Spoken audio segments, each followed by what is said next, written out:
For this one, we're going to be using the patch tool.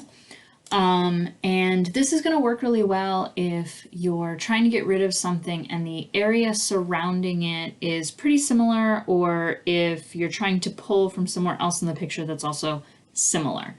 So to start this one, as always, I just like to unlock my bottom layer, Control J to copy, because again, destructive edits. I know I said that a lot on these exercises.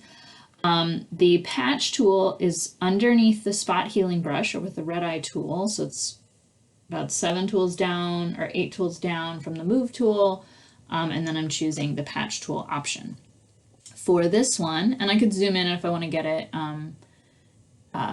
more easily selected, but I'm going to go ahead and select as close as possible to this piece of grass that is in front of me,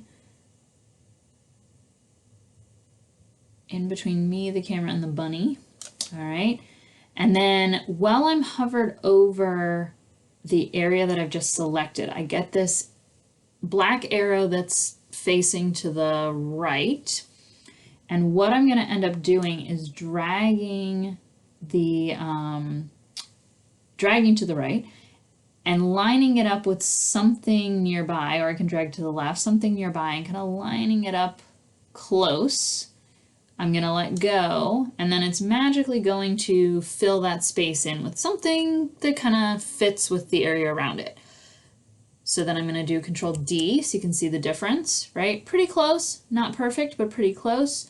And then, like all of the others, File, Save As. I'm going to name it last name underscore first name underscore patch. Change my file type to JPEG, save, click OK, and turn in.